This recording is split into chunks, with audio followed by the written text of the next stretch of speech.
Encryption is another thing that gets talked about a lot. And again, why we're having a holistic conversation here is so that we don't over rotate towards one of the perspectives. I come from security, and so it's very, very common for us in our discipline to say, well, let's just encrypt everything. And that's going to do a lot to mitigate our risk of this.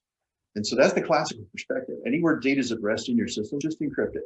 And the problem that you have is that the management of all the keys necessary to decrypt and use that data for any purpose downstream, lawful purposes, including, for example, people's rights be forgotten, managing all the keys that make that pervasive encryption is really, really hard.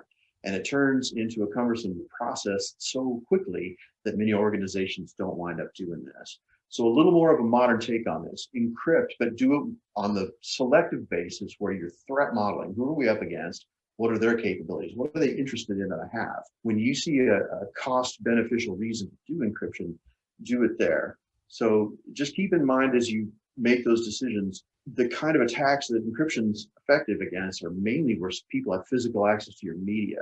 When people are going through your system to get to the data, encryption sometimes doesn't help an awful lot. So this is a tool we want to know about, but we don't want to over apply it.